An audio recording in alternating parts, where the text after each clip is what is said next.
네, 오늘도 살아계셔서 우리가 원하지도 바라지도 않는 말씀으로 찾아와 주셨습니다.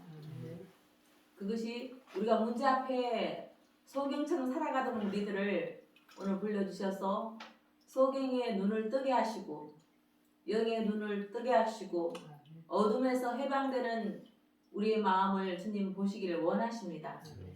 그래서 오늘 우리에게 영의 양식을 주셔서 우리가 갖고 있는 상식을 내려놓게 하시고 우리가 주인 삼은 모든 우상들을 내려놓게 하시고 구약에서 살아계신 하나님이 아니라 지금도 역사하시고 우리 가운데 우리의 마음속에 주관자 되신 그분이 말씀을 전해주실 때 큰 은혜로 화답하시기 바랍니다. 아멘. 오늘은 얼마나 많은 눈에 보이는 것들은 날마다 발전하고 시간이 어느 정도 지나면 건물들이 얼마나 많이 들어서고 서울에 가면 차를 댈 곳이 없을 정도로 많은 건물과 사람들로 너무나 꽉꽉 채우고 날마다 높아갑니다. 땅값도 높아가고 그런데 사람의 마음속에서 그만큼 커지는 것이 있습니다. 빌딩이 높은 만큼 근심은 커집니다. 돈이 더한 곳에 은혜가 더해야 되는데 돈이 더한 곳에 근심이 더한다 말씀입니다. 근데 원래도 우리가 그 기술과 그 과학들을 세계 보이는 모든 것들 우리 머리와 우리가 하는 모든 기술, 과학, 지식, 능력을 우리 스스로 만들어내는 것처럼 날마다 고민하고 만들어내지만 이 과학보다 우리에게 완전하게 되신 주님을 지금 이 시간 우리에게 인생에 보이는 집이 아니라 영원한 집을 위해서 짓는 방법을 가르쳐 주시겠다고 하나님은 초대하셨습니다. 과학의 시대를 할 만큼 많은 인류 역사가 과학이 엄청나게 발전한 건 사실입니다. 흙집을 지어야 되는데 철근으로 그냥 또 어떤 그냥 콘크리트로 막 그냥 며칠 만에 몇 달 만에 집을 짓고 그러나 과학이란 상식이고 이해하는 영역이고 논리의 영역이지만 사물의 구조 모든 성질 법칙이 다 있지만 그 지식의 체계이지만 그런 과학은 경험에서 나오고 방법에서 나오고 자연에서 나오는 근거를 해서 사람들이 이해하는 데까지 이르지만 그 논리와 이성도 신비 앞에는 아무것도 아닙니다. 신비란 어떤 것입니까? 우리의 능력이 아니고 우리의 기술이 아니고 우리의 지식이 아닙니다. 아멘이시죠? 오늘 우리도 여기 온 것은 과학을 믿으러 오신 분은 없죠? 오늘은 정말 영이신 하나님을 완전하신 우리가 이해하지 못하는 신이신 하나님을 우리는 믿고 그 말씀에 다시 한번 우리의 정리시켜주고 다시 우리 마음밭을 갈고 기경을 갈아서 하나님으로 가득 채우기 위해서 오셨단 말씀입니다. 신비란 이 저도 어릴 때 신비를 많이 체험했습니다. 제가 생각지도 못한 4살에 내 영과 내 육체가 분리되는 것을 느끼게 하셨고 또 어려울 때 하나님께서 제가 구하지 않은 것까지도 사람들의 약한 마음을 제게 부어주셔서 우리에게 같이 화목할 수 있도록 해주셨습니다. 그렇지 않으면 상대의 마음보다는 내 마음이 너무 크니까 상대의 마음은 1도 들어올 수가 없습니다. 우리의 욕심은 끝이 없기 때문입니다. 그래서 오늘도 우리에게 하나님은 육으로 역사하시는 게 아니라 이 신비와 영으로 우리에게 역사해 주십니다. 참으로 지금도 오늘도 말씀 가운데 우리 가운데 과학이 아니지만 상식이 아니지만 보편적이 아니지만 구약에 있었던 말씀이지만 구약에도 창세기, 출애굽기, 레위기, 민수기, 모세, 오경도 누구에 대해서 증거했다고 지난번 말씀드렸나요? 예수님에 대해서. 예수님에 대해서 알지만 그런 성경적으로 우리가 그 예수님과 어떻게 대입되는지는 그냥 상식으로는 압니다. 예수님 이 모든 성경은 예수님 하나님 요한복음에 보면 하나님이 말씀으로 천지를 지으셨다고 말씀하셨는데 그분이 예수님이라는 거예요. 그 상식으로는 알고 지식으로 아는데 그 지으신 하나님 나를 못 지겠습니까? 나를 못 바꾸겠습니까? 내한테 뭘 못 주시겠습니까? 그러나 믿음은 나의 상식이 아니고 나의 지식이 아니고 오직 하나님께서 역사하시는 과학보다 더 큰 오늘도 우리에게 그분이 우리를 마음을 우리 예무가 아닌 마음을 만지시고 그분이 내 속에 있는 영으로 말미암아 우리와 교통하기를 원하신다는 말씀입니다. 근데 오늘 문제는 있습니다. 그런 우리들에게 오늘 본문에 나오는 누가 문제를 만났습니까? 삼손입니다. 오늘 삼손은 어떤 줄거리냐면 삼손이 하나님 자기가 우리는 나시린이면 구별하고 또 특별히 사는 것도 모든 것도 독주니 아무것도 모든 것을 금하고 철저하게 하나님 율례를 살아야 되는데 그 결혼 시기가 왔는데 이방 여인하고 결혼하고 그런데 결국은 하나님께서는 허락하시고 또 하나님께서 그 마음을 주관했는지 부모도 알지 못하는데 결국 하나님은 이방을 구하고 또 이방을 통해서 하나님께서 우리에게 오늘도 우리의 계획보다 하나님의 말씀은 우리의 상식이 아니라는 걸 알려주고 싶어서 오늘도 이 삼손을 통해서 수수께끼를 낸 것은 삼손이지만 그 수수께끼를 낼 수 있도록 지혜를 주신 것은 하나님이시라는 것입니다. 수수께끼를 통했는데 수수께끼를 누구한테 냈느냐 하면 본문에 보면 오늘 삼손이 결혼을 하고 있다고 합니다. 근데 결혼을 며칠 하느냐 하면 결혼하기 위해서는 자기 집에서 남편 집에서 먼저 하는 것이 아니라 그러니까 아내의 집에서 일주일 동안 결혼을 하는데 그게 많은 사람이 초대되고 일주일 동안 잔치하는데 삼손이 그 많은 청년들과 함께 문제를 나누는데 삼손이 오늘 문제를 냈다는 것입니다. 어떤 문제를 냈는지 문제를 냈는데 문제를 풀지 못하는 블레셋 사람들은 청년들은 그 문제가 무엇으로 바뀌었을까요? 난의 문제로 바뀌었습니다. 인생의 고통의 문제로 바뀌었단 말씀입니다. 삼손이 결혼잔치에 와서 결혼에 흥겹게 하고 축하해주고 기뻐하고 포도주를 마시고 즐거워해야 되는데 이들은 갑자기 삼손이라는 사람 앞에 이 문제를 만나서 즐거워하지도 못하고 기뻐하지도 못하고 고민 가운데 3일이 지났다는 거예요. 어떤 문제였을까요? 지난주에 삼손은 무슨 일을 했을까요?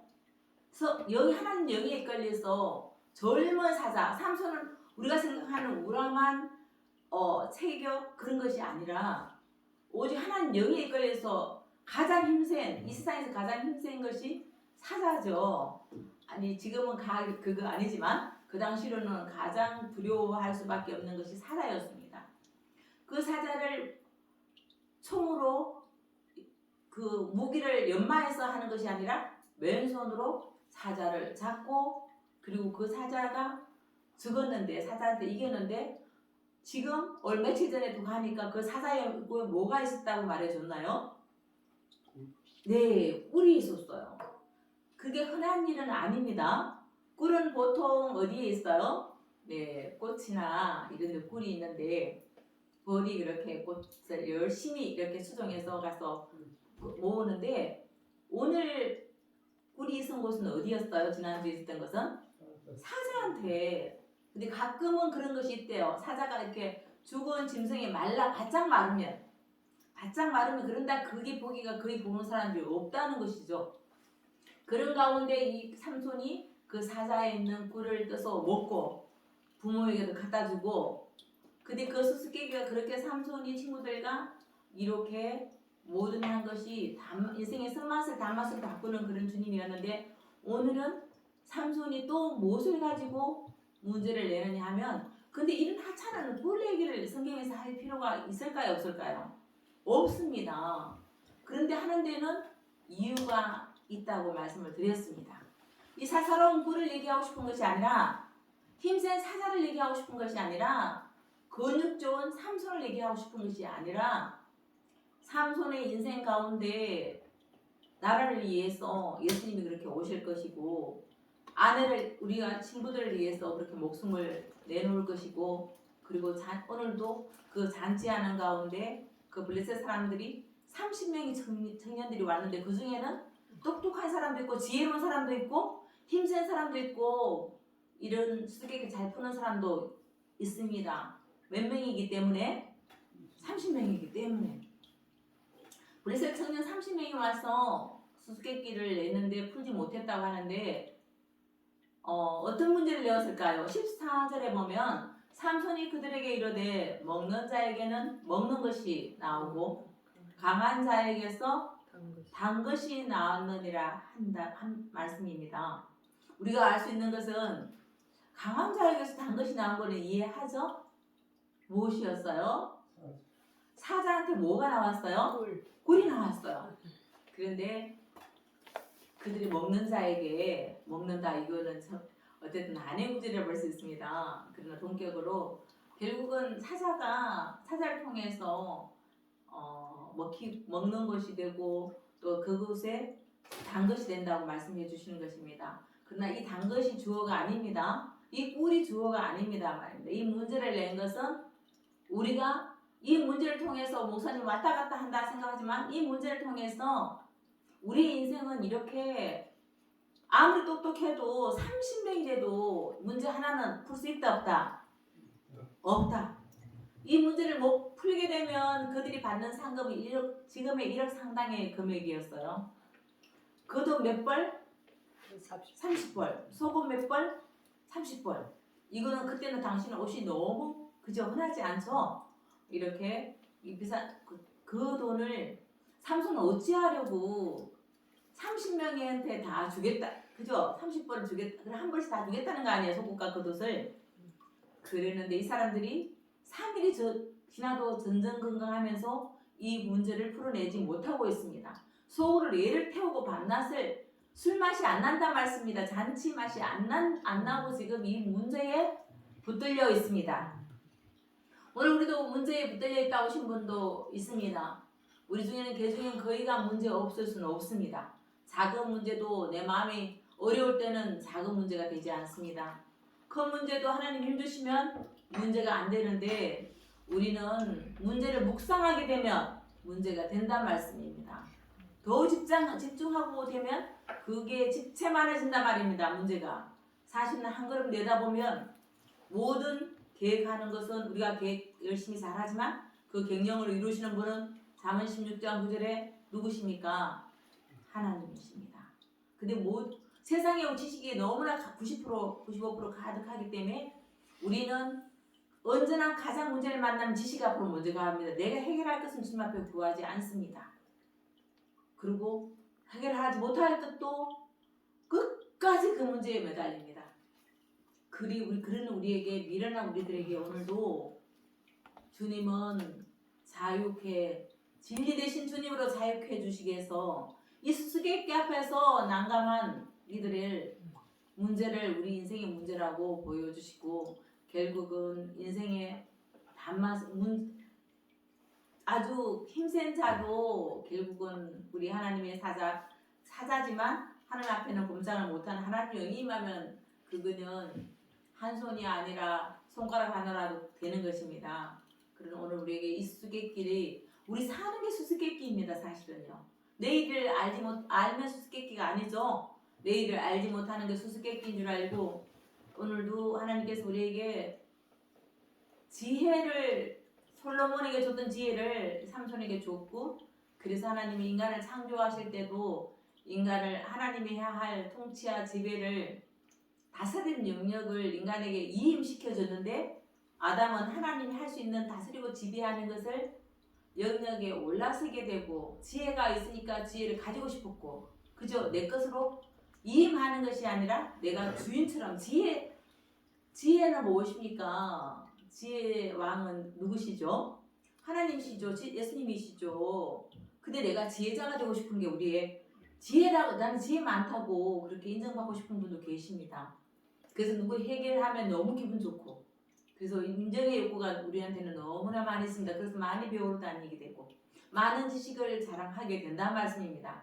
그러나 이 지혜와 지식도 오늘 우리 이 만 30명도 그 지혜와 지식으로 이 문제 앞에 난감할 수밖에 없습니다. 눈을 좀 맞추세요.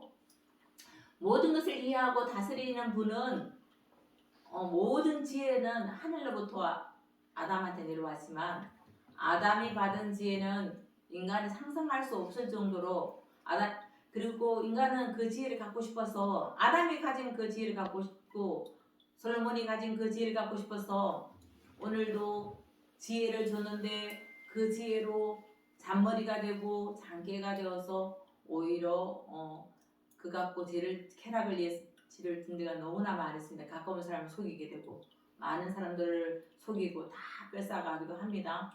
그런 우리들에게 하나님은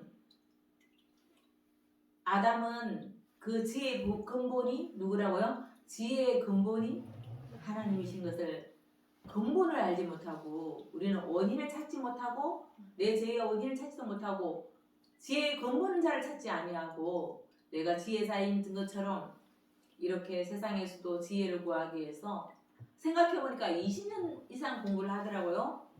어떤 공부? 유치원부터 지금 공부를 시작해요. 초등학교 6년, 중고등부 6년, 대학도 4년만 하는 것이 아닙니다. 그죠? 거의 공부하는 사람은 20년 가까이를 한단 말입니다. 그리고 또 모자라 평생을 공부할 수도 있고요. 그런데 하나님과 그 지혜인 근본을 모르는 자에게 하나님이 주신 조금 남은 그 지혜로 공부를 하고자 하지만 그러나 미련하고 어리석은 자가 되고 타락으로 되고 그걸 누구 앞에 지혜자라고 고백하지 않는 이상은 그 지혜와 지식으로 말미암아 망한다는 말씀입니다. 그러나 제대로 예수님은 어떻게 우리한테 이 구약을 통해서도 예수님이 나타났다는 것을 제가 우리 단톡에도 올리고 했는데 그리고 아무것도 모르는 어떤 것도 모르는 삼손이었지만 그러나 성경 똑똑한 사람 중에서 솔로몬 같은 사람이라고 하나님께서 지혜를 주셨지만 결국은 우리에게도 하나님이 하나님 일을 감당할 때 지혜를 주십니다. 감당하게 하시고 사람들이 이렇게 결국은 누구에게 했을까요? 결국은 그들은 일주일 내내 고민만 하고 쫄쫄 굶고 쫄쫄 화가 나서 더 술을 많이 먹었을 수도 있습니다. 풀지 못했습니다. 그래서 인생의 문제는 지혜나 지식으로 사람의 인원으로 푸는 것이 아닙니다. 아멘이시죠? 집사님 아멘이십니까? 아멘. 아멘이시죠?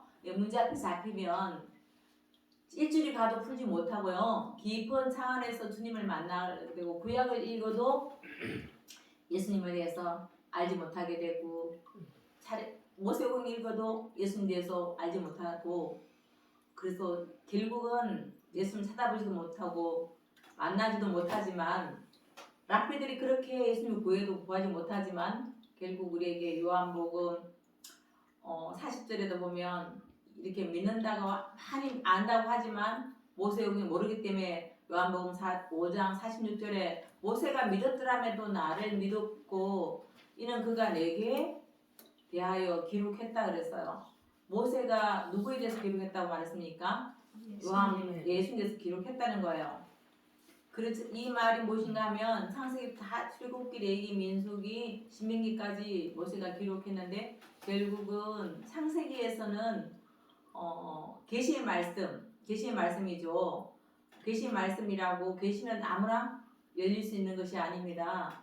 그래서 결국은 창세기든 출애굽하는 과정도 어떤 과정입니까? 출애굽하는 과정은 우리가 죄에서 주님이 인도하실 거라고 말씀해 주시고 계시고요. 결국 하나님의 백성이 된다는 말씀이고 우리가 하나님의 법 아래서 살아야 된다는 것입니다. 우리가 이방인에서 우리가 믿지 않으면서 주님을 따라서 이제는 말씀을 따라서 결국은 창세기도 예수님 존재론적인 거, 신적인 분인 거, 동등한 분인 것을 나타내고 있고 쉽게 파악할 수 있도록 다 풀어놨습니다. 성경을 어떻게 이해하고 어떻게 읽느냐 하는지 결국은 예수님의 관점으로 읽어야 하고 예수님으로 보지 못하면 지식에서 결국은 우리가 짓눌리고 맙니다. 오늘 작은 이렇게 지식을 구하는 자가 아니고 하나님의 영을 구하는 자, 예수의 영을 구하는 자가 된다면 우리가 수많은 미래의 모든 문제가 어떤 문제였다고요? 수수께끼이고 결국은 문제로 가득한다. 앞으로도 결국은 문제의 해결자이신 주님을 구하지 않으면 문제 속에서 무난한 인생이 아니라 문제에서 눌리고 문제에서 죄로 가고 죄가 사망이 된다는 말씀입니다. 그리고 요한복음 9장에도 그렇습니다. 하나님도 모세에게 말씀하신 줄 우리가 알거니와 이 사람은 어디서 왔는지 결국 예수님이 아도 모른다는 거예요.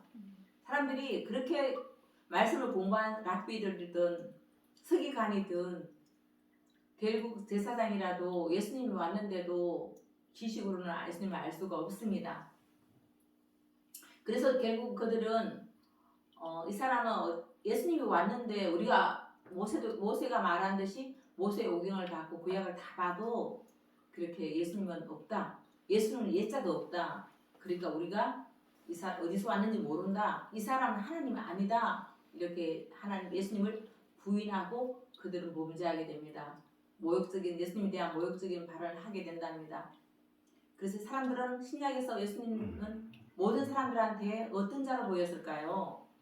상식과 이 세상에서 존경받는 모든 지식인이 아니라 도저히 알 수 없다. 모세가 말하지도 않았고 구약도 말하지 않고 선지자도 말하지 않은데 자기가 하나님 아들이고 제사함 해주고 능력 해가고 하나님으로 자기가 내 제사함 받았던 거를 하나님이 할 수 있는 거를 예수님이 하니까 그들 보기는 완전히 예수님이 수수께끼였습니다. 그래서 예수님이 그런데 우리가 만난 예수님은 누구십니까? 이 땅에서 수수께끼와 같은 우리의 인생의 모든 것을 인간의 말과 인간의 혀와 인간의 꾀가 아닌 하나님 말씀으로 예수로 우리를 풀어주시고 수수께끼의 주인공은 바로 우리가 푸는 주인공이 아니라 예수님 앞에 모든 것을 그분이 우리 속에 들어야만 문제가 없는 것은 아닙니다. 문제를 보이지 않습니다. 요한복음 5장에도 우리가 아까 얘기했듯이 그가 내게 모세가 기록했다고 몇 번 성경에 구구절절히 예수님이 자기를 고백하고 있고 하나님을 드러내고 있고 창세기도 자기에 관한 기록이라고 이렇게 수십 번 얘기해 주십니다. 출애굽에 어떤 것이었다고요? 제약으로 애굽을 우리가 제약을 애굽에 있는 그 죄로부터 우리를 해방시켜 주겠다는 말씀이고 민수기도 레위기 선택한 백성들은 짐승의 피해 제사로 레위기의 그 제사도 피해 제사를 누가 드려주겠다는 말씀이십니까? 그 제사법은 예수님을 예표하는 것입니다. 안전한 제사가 될 수가 없습니다.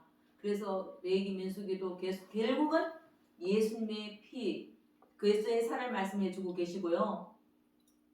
예수님 신명기는 예수님이 이 땅에 오셔서 새로 계명을 주시겠다고 결국 율법의 완성식이 왔는데 우리가 산에서 했다고 산상수훈이 아니고 결국은 우리가 이렇게 계명을 마음으로는 못 지킨다는 것이에요. 목에 걸고 다녀도 문설주에 붙이고 다녀도 안 되는데 결국 예수님이 어떻게 해주시다고요?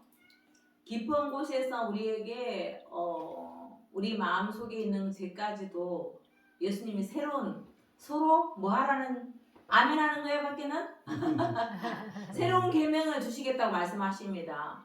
서로 사랑하라는 계명입니다. 왜냐하면 너희 시편 23편에 너희가 너희 몸을 불사르게 내어줄지라도 사랑이 없으면 했습니다. 불사르게 내어줄 수 있는 나의 만족은 있을 수도 있지만 그러나 사랑은 누굴까요?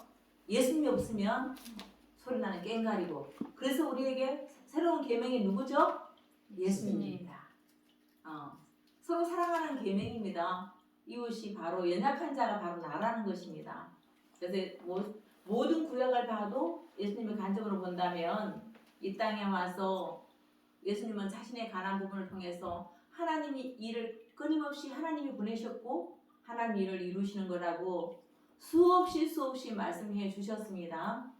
그래서 결국은 예수님은 십자가를 지는데 부활을 위해서 지는 것처럼 우리도 이 고난은 우리가 잠깐을 위해서가 아니고 예수님과 함께 부활될 하나님 나라를 구하는 자가 되어야 되는 것입니다. 우리의 법은 우리 마음의 계명, 새 계명은 이 땅의 법이 아니고 대통령이 누구가 아닙니다.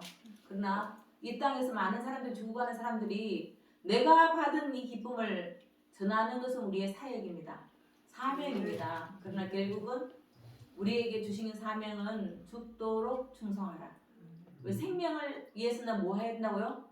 생명을 드리지 않고, 그래도 예수님, 우리가 율법과 계명 아래 사는 자가 아니지만 진리 안에 사는 자지만 결국 예수님이 오시면 예수님은 우리를 위해서 그렇게 신명기에 있는 법을 주시기도 하지만 레위기에 있는 제사, 모든 것이 제사가 되어서 피를 흘려서 우리를 구원하신 것처럼 그렇게 말해주고 있고, 누가복음 24장에 보면 미련하고 선자 말을 모든 것을 마음에 더디 믿는 자들아, 그리스도가 이런 고난을 받고 자기의 영광에 들어가야 할 것을 아느냐고.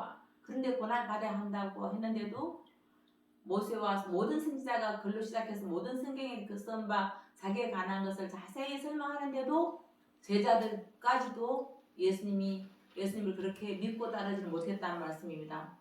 우리는 어떻습니까? 지금 더럽고 죄 많은 우리의 모습을 날마다 흰 옷으로 입혀주시고 예수님의 옷으로 입혀주시는 것을 기뻐하십니까? 네, 그 옷을 갖고도 자꾸 우리는 죄의 마음을 가지고 죄의 종이 되어서 죄에게 굴복하고 내 자신을 굴복하는 것이 아니라 상처에 굴복되고 우리 내 상식에 내 꿈에 굴복되고, 결국은 예수님은 능력자로 만들지 않고 예수님을 모른다 그러고 예수님을 수수께끼처럼 생각하게 되고 결국은 내가 지혜자의 근본인 것처럼 살고 있단 말씀입니다. 내가 해결 못하면 못한다고 생각하고 있단 말씀입니다. 기어이 내가 하는 그런 내 자신이 우상이 되어서 날마다 살아가는 우리들에게 주님은 오늘도 말씀해 주십니다. 너희는 먼저 그 나라와 그 의를 구하라 말씀하십니다. 하나님 누구를 믿는 거예요? 예수를 유일하신 예수님을 믿는 것인데, 우리는 세상 일에 너무나 저도 바쁘지만 이게 결국은 바쁘고 나를 예수님의 정체성도 알지 못하고 예수님이 원하는 그곳에 있지 못하고, 예수님이 원하는 것은 무엇입니까? 결국은 내가 예수님은 해결자로 오셨다는 걸 알아야 됩니다. 내 죄의 문제, 내 상처의 문제, 내 돈의 문제, 가족의 문제, 이 모든 해결자는 결국은 우리의 출애굽시켰던 그 하나님이 죄로 오는 우리에게 보이는, 아직도 우리에게 지혜의 근본이 온전히 들어오지 못했기 때문에 조금 남은 그 지혜로 이렇게 모든 걸 해결하려는 우리들에게 하나님 불쌍히 여기시고, 고민하는 우리들에게, 세상에 집중하는 우리들에게, 문제에 집중하는 우리들에게 그 문제를 버리면, 내 손을 깨끗하게 씻으면 하나님의 양식으로 예수를 보혈로 닦으면 하나님이 준비하신 반드시 문제 속에서, 풍랑 속에서 예수님은 가까이 계십니다. 풍랑 가운데 주님은 풍랑을 통해서 산소를 공급하듯 생명을 공급한다, 이 말씀입니다. 산소가 없이는 죽습니다. 결국 산소 되신 주님이 풍랑을 통해서 생명을 주고 싶은 주님을 믿으시는 거죠? 네, 예수님이 우리 인생 수수께끼, 날마다 우리는 그 문제 앞에 서는 우리들에게 결국 우리에게 주님은 무엇을 주고 싶으십니까? 복 있는 자를 바꾸어 주고 싶습니다. 그리고 인생은 성도란 머리가 좋고 나쁘고 그런 것에 성공과 문제가 있고 없고가 아닙니다. 성도가 머리가 좋기 때문에 인생의 모든 수수께끼를 다 푸는 것이 아닙니다. 성도는 찬양을 많이 해서 문제를 많이 푸는 것이 아닙니다. 예수님께서 날마다 찾아오셔서 성경의 수수께끼를 풀고 인생의 모든 수수께끼와 정확한 답을 알려주시는 분은 예수님이십니다. 인간 앞에 놓이는 커다란 수수께끼의 문제 정답을 알려주시기 위해서 성도란 수수께끼 앞에 파김치 되는 사람들이 아니란 말씀입니다. 결국 예수님이 성도의 눈물을 닦아주십니다. 오늘도 밤에 울었던 분도 계시고 지금도 마음으로 우시는 분도 계시고, 그러나 기도는 내가 해결하는 것이 아닙니다. 나를 주님을 알려달라는 것입니다. 이 문제를 통해서 주님이 마음을 알려달라는 게 기도입니다. 기도가 안 되면 무엇을 해야 될까요? 주기도문을 하세요. 주기도문 하다가 찬양하다 보면 정말 또 기도문이 열립니다. 기도를 우리가 너무 거창하게 너무 복잡하게 하려니까 기도를 하지 못하고 있습니다. 기도란 우리의 복잡한 문제를 주님 앞에 기도하는 것이 아니라 결국은 문제보다 이 문제 해결자이신 주님을 아는 것이, 주님을 구하는 것이 기도입니다. 우리 마음속에 날마다 이렇게 무거운 죄짐으로 가득하 있을 때 결국은 내가 해결하려고 하고 가까운 사람이 해결하려고 그러고 가까운 누가 백이 없나 돈이 없나 나에게 일자리 최고의 자리가 없나 이렇게 구하는 자가 아니라 감옥에 가 있어도 그곳에서 마음의 근육을 키워주셨던 하나님이 형제하고 화해를 하게 하신 분도 그죠? 결국은 그의 다리가 되는 것은 주님이 이렇게 모든 걸 역사해 주셨단 말씀입니다. 예수님이 돌보는 자식은 망하지도 않을 뿐더러 모든 것을 깨닫는 자가 되고 솔로몬보다 또 오늘 삼손보다 더 지혜로운 자가 될 수 있습니다. 결국 삼손을 보라는 것도 아니고 솔로몬을 보라는 것도 아니고 솔로몬도 결국 망한 자였지만 주님이 용서하셨지만 그러나 우리는 그걸 보고 솔로몬처럼 되자고 고백하기보다는 솔로몬에게 그렇게 잠시 지혜를 주셨던 건데 우리는 지혜자이신 예수님을 구하는 자가 되어야 된다는 말씀입니다. 지혜의 근본 되신 예수님을 구하고 문제 해결자 되신 예수님을 구하는 자가 되어서 우리 앞날 한 채 앞도 볼 수 없지만 참으로 예수가 가득하면 지혜가 가득한 것이고 돈이 가득하면 내가 완전한 것 같지만 돈 때문에 그냥 CCTV를 날마다 그죠? 볼 수밖에 없다는 말씀입니다. 오늘 우리는 무식하기도 하고 무능하기도 하고 또 병든 자도 있고 나약한 자도 있지만 그러나 인생에 사는데 전혀 중요한 부분이 아닙니다. 이 문제를 통해서 이 풍랑을 통해서 산소 대신 생명 대신 주님이 우리를 육으로만 살 것이 아니라 하나님의 말씀, 예수 이렇게 살 수 구하는 자로 이렇게 만들어 주신다고 오늘도 또 제가 뭐 아무리 앞에서도 이 말씀 외에는 할 것이 없습니다. 결국은 예수를 모든 관점을 예수 관점으로 보고 우리가 그런 지키지도 못하고 제사도 못 드리는 게 결국은 심령이 영이 가난한 자는 복이 있다고 하잖아요. 뭐가 내가 열심히 살지 못해서 주님 앞에 율법을 살지 못해도 예수님이 참 영인 걸 알고 영이신 주님을 구하는 자에게 복이 있다고 해주시는 겁니다. 우리 이제 자신의 머리로 아무리 무릎을 꿇어도 그것은 응답되면 안 되는 수수께끼일 수 있습니다. 그러나 주님 오늘도 우리에게 완전한 응답으로 예수에 대해서 비밀, 계시의 말씀을 열어주고 계셨습니다. 네. 결국은 예수님은 우리가 아는 상식이 아니고 계시란 신비죠. 저는 꿈으로도 가끔 했는데 지금은 그렇게 하나님께서 예수님을 직접 구할 수 있도록 허락하셔서 꿈으로 아주 믿음이 없을 때는 꿈으로 많이 보여주셨어요. 내가 안 믿고 아무것도 모르고 천방지축으로 내 조그만 지혜로 산다고 지혜자라고 생각했을 때 주님은 나의 모든 것을 인도하셔서 지금은 가난한 자 같지만 우리는 부유합니다. 네, 참된 부유함이 예수님이기 때문입니다. 그래서 오늘도 우리에게 말씀 주신 그분 앞에 이렇게 주보를 한번 보시면서 함께 합독해 보겠습니다.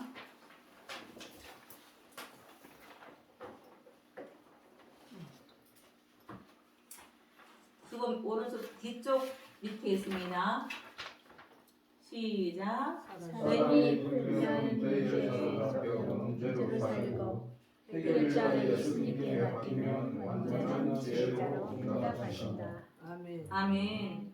해결할 수 없는 난제에 빠진 친구들도 자신을 해결해 줄 자, 직접 해결해 줄 자를 오늘도 우리에게 주님은 예수라고 말씀해 주고 계십니다. 지혜는 예수, 해결자는 누굽니까? 예수이십니다. 그러니까 예수님은 자신을 구하라고 알려주고 싶으신 것입니다.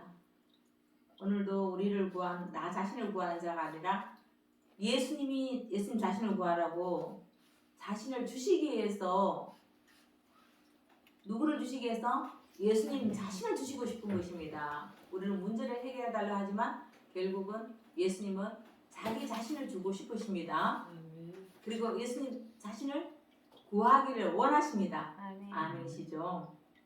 사람이 풀면 문제에 사로잡혀 문제로 살 수도 있지만 그러나 해결자이신 그분으로 인해서 결국은 우리가 완전하게 주님 앞에 무릎을 꿇을 수 있습니다. 이 시간 다 같이 문제 앞에 살았던 것을 회개하는 시간 가지겠습니다. 기도하겠습니다.